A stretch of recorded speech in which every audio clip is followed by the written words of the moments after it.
ფილოსოფოსები არსებობენ მიმდინარეობა არსებობს ესეთი რომელიც ესე ახასიათებენ რა არის ადამიანი, რა უნდა ადამიანს, რა არის მიზანი მისი ყოფის, რატომ მოვედით ჩვენ, ვინ ვართ ჩვენ და რა გვინდა, რატო ესეთი ხასიათი, რატო მუდმივად ეძებს სიახლეს. ფილოსოფოსები ესე ხსნიან, რომ ადამიანი საერთოდ არის ის, რომ მუდამ ისახავს მიზანს, მიაღწევს ერთს და აუცილებლად ის ერთს ვერ ჩერდება ამის ერთის შემდეგ გეგმავს მეორეს და მუდმივად და ეს არის მთელი სპირალი და მთელი ადამიანის ცხოვრებას ესე მარტივად ხსნიან. ვარათაშვილს დაუბრუნდეთ ეს აქვს ლექსად უფრო ლამაზად ვიდრე ნებისმიერ ფილოსოფოსს. მაინც რა არის ჩვენი ყოფა-ცოცი სოფელი თუ არაოდენ საწყაული აღუცებელი, ვინ არის იგი, ვისთვის ნატურა ერთჯერ აღევსოს და რაც მიიღოს ერთჯერ ნატურით იგი ეკმაროს. რა უნდა ადამიანს? რატომ არ კმარობს? დაუბრუნდებით ამ თემებს. მე მოვახერხე აი თუ შეიძლება ცოტა რამდენადაც ჩვენ უკვე ზემოთ შევეხეთ თქვა ამ თემებს რა ყველაფერს თავისთავისთვის აკეთებს გავიხსენეთ სიბრძნე ჩვენი დიდი რუსთაველის რასაც გასცემ შენია შევეხეთ ბარათაშვილს თუ დრო გვაქვს პატარა განმარტებებს გავაკეთებ მე მოვახერხე მე ვნახე თვითგადარჩენის ინსტინქტის მოქმედების მექანიზმი მისი სტრუქტურა მე მოვახერხე ამ სტრუქტურის შემდეგ ამის აღმოჩენის შემდეგ და ამის დანახვის შემდეგ მე დავინახე რომ ერთი ხის ორი ტოტია ის რასაც ამბობს რუსთაველი რასაც გასცემ შენია რაც არა დაკარგულია და ამას არ ჩავყვები მაგრამ ამის მტკიცებულება მაქვს რატომ არის ეს ესე და რატომ არის ის რასაც ამბობს ჩვენი მეორე გენიოსი პოეტი ბარათაშვილი ჩემი მოსაყვარლესი პოეტი თვითონ მეფენიც უძლეველი რომელთ უმაღლეს არც ვინ ღარის დაწინაში არც ვინ აღუდგეს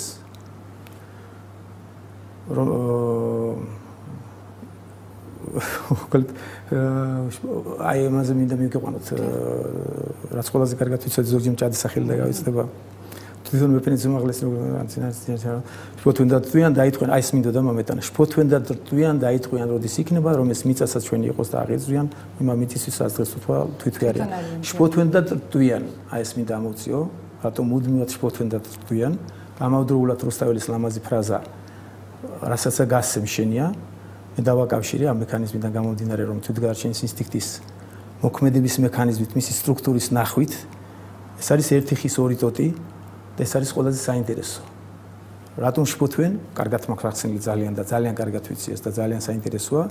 რატომ არის ის რომ რასაც გასცემ შენია აი ამაზე მაქვს ძალიან კარგად გაცემული პასუხი მაგრამ ამ პასუხმა შეიძლება კიდევ ერთი ორი წუთი რამდენადაც საინტერესო თემაც იგზე თქვათ რაზეც ვაპირებდი და რამაც მიმიყვანა მე ვთვლი რომ საზოგადოების განვითარების სალგეულ ეტაპზე თქვათ ეს მექანიზმი ეს სტრუქტურა უფრო რბილი უნდა გახდეს განვითარებული საზოგადოებისთვის უფრო მეტი ჰუმანური უნდა იყოს და ამას გავყევი და დაუბრუნდი უფრო ფართო პრობლემას ამის მტკიცებულება მინდოდა ამ მტკიცებულებისთვის მე მჭირდებოდა ვთქვათ ადამიანები ვიზეც ძირითადად უნდა ხერხდებოდეს ეს დაკვირვება და მივედი უფრო ფართო მცნებასთან დღეს მოგეხსენებათ ის რაც თქვი თავში რომ ფსიქოანალიზით გადაცება და ფსიქოანალიტიკოსები ჯგუფი ვახსენე მოგეხსენებათ რომ დღეს უდიდესი პრობლემაა ფსიქიური დაავადებების და ფსიქიური აშლილების ადამიანების რაოდენობა ცივილიზაციასთან ერთად მოგონი იზრდება ძალიან შორსავედი მინდა კიდევ ერთი ორი წუთი რომ დასრულეთ რა თქმა უნდა და ის ფაქტი რომ ჩემი მეგობრებიც რომელსაც 30 წელიწადი მეუყურებ თქვა და კარგად ვიცი ევროპაშიც კარგად ვიცი ამერიკაშიც დღეს ძალიან მოდაშია ფსიქოთერაპევტი ფსიქოანალიტიკოსი ვერ აღწევენ შედეგებს დღეს არის გავრცელებული ძალიან ნარკომანიას თქვა ამას მიაწერენ ნებისმიერ ფობიებს ნებისმიერ ექსტრემისტებს ექსტრემიზმს პედოფილია მოგეხსენებათ კუნძულზე 70 კაცი 70 ბავშვი დახოცა ვიღაც ჭკვიდან განამდგარმა კაცმა ის არ არის ფსიქიატრით მდგრადი ადამიანი არ არის რა თქმა უნდა და ეს იყო მიზეზი ეს პრობლემები დღევანდელ საზოგადოებაში არსებობს და არსებობს ძალიან ბევრი მე ვიცი რას ახერხებენ ფსიქოთერაპევტები და ფსიქოანალიტიკოსები ჩემს მეგობრებს ალბათ ეწყინება რომელსაც დიდხანს ეწყინებათ მაგრამ მე მინდა ვთქვა რომ შედეგი ძალიან მწირია ძალიან ცოტა შედეგი და პრაქტიკულად ვერ ახერხებენ თუ არ გავიხსენებთ რომ გარკვეულ მომენტებში რაღაც რემისიები უდგებათ პაციენტებს მაგრამ მათ კურნალობა ახერხდება ფსიქიური აშლილობის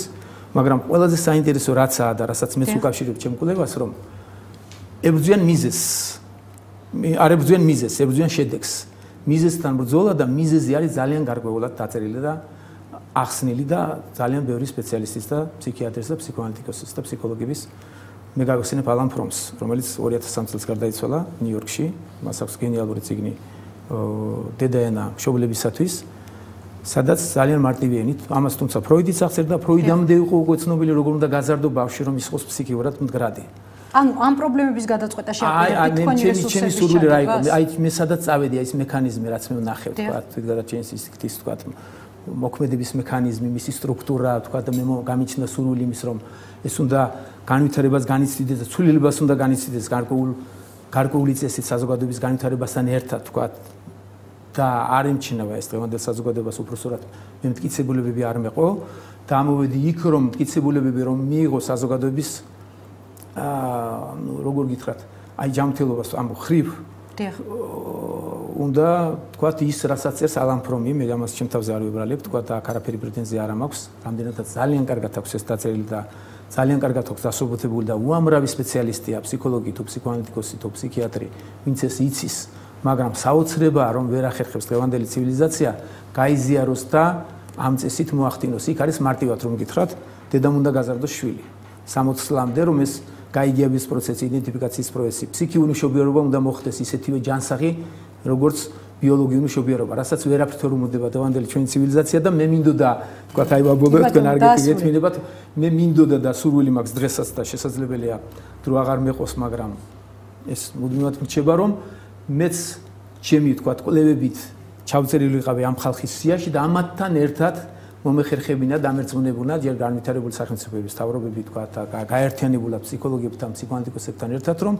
უნდა შეიცვალოს პრინციპულად ჩემი აზრით ბავშვის აღზრდის მეთოდიკა და ეს არის დაწერილი დადებული და რატომღაც არ უნდა პოლიტიკის შემდეგ თქვენს ენერგიას და რესურსებს ასეთი სურვილი მქონდა მაგრამ მოახერხებ ალბათ მოახერხებ კიდე დრო სამწუხაროდ აღარ გრჩებოდა ბოლო შეკითხვა ძალიან მოკლე პასუხი მინდა რას მიიჩნევთ იმ მთავარ ფაქტორად რაზეც არის თქვენი და თქვენი გუნდის პოლიტიკური წარმატება უკვე საქართველოში დამოკიდებული